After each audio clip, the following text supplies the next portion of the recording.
এটা ছিল আমাদের চেরাপুঞ্জিতে প্রথম সাইট সিন। তো প্রথম সাইট সিন ছিল আমাদের নখালিকায় ফলস। এই ফলসটা যেরকম সুন্দর দেখতে, এখানে কিন্তু সেরকম একটা দুঃখজনক ঘটনাও আছে। সেই স্টোরিটাও তোমাদের সাথে শেয়ার করব। তো ফাইনালি ফলসটার সামনে পৌঁছে ভীষণ সুন্দর লাগছিল দেখতে।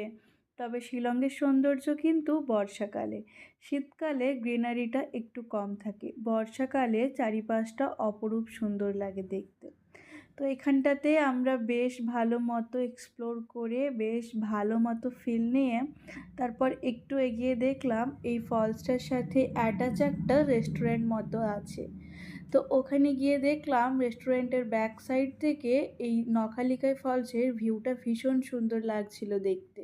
দেন আমরা ওই রেস্টুরেন্ট থেকে ম্যাগি, চা এসব অর্ডার করলাম আর ম্যাগি খেতে খেতে ফলসটার সুন্দর মতো ফিল নিলাম।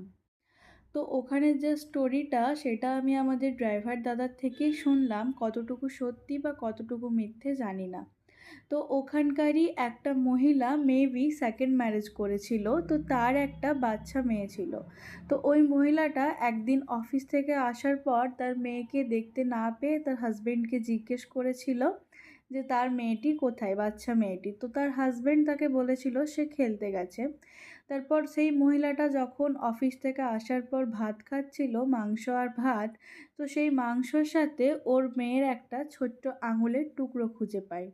তো তখন ওই মহিলাটা বুঝতে পারে ওর মেয়েকে খুন করা হয়েছে। তখন সে এতটাই দুঃখ পেয়েছিল, এতটাই আঘাত পেয়েছিল, তার মেয়ের সঙ্গে এই ফলসের সামনে গিয়ে তার মেয়ের নাম নিতে নিতে ওপর থেকে ঝাঁপ দেয়। এরকমই একটা স্টোরি শুনলাম আমাদের ড্রাইভার দাদার থেকে, আর শোনার পর মনটা ভীষণ খারাপ হয়েছিল। তো তারপর আমরা কোথায় কোথায় গেলাম সেটা নেক্সট গল্পে বলছি। কীরকম লাগলো আমার ভিডিওটা জানিও, যদি ভালো লাগে তো একটা লাইক করে দিও। টাটা।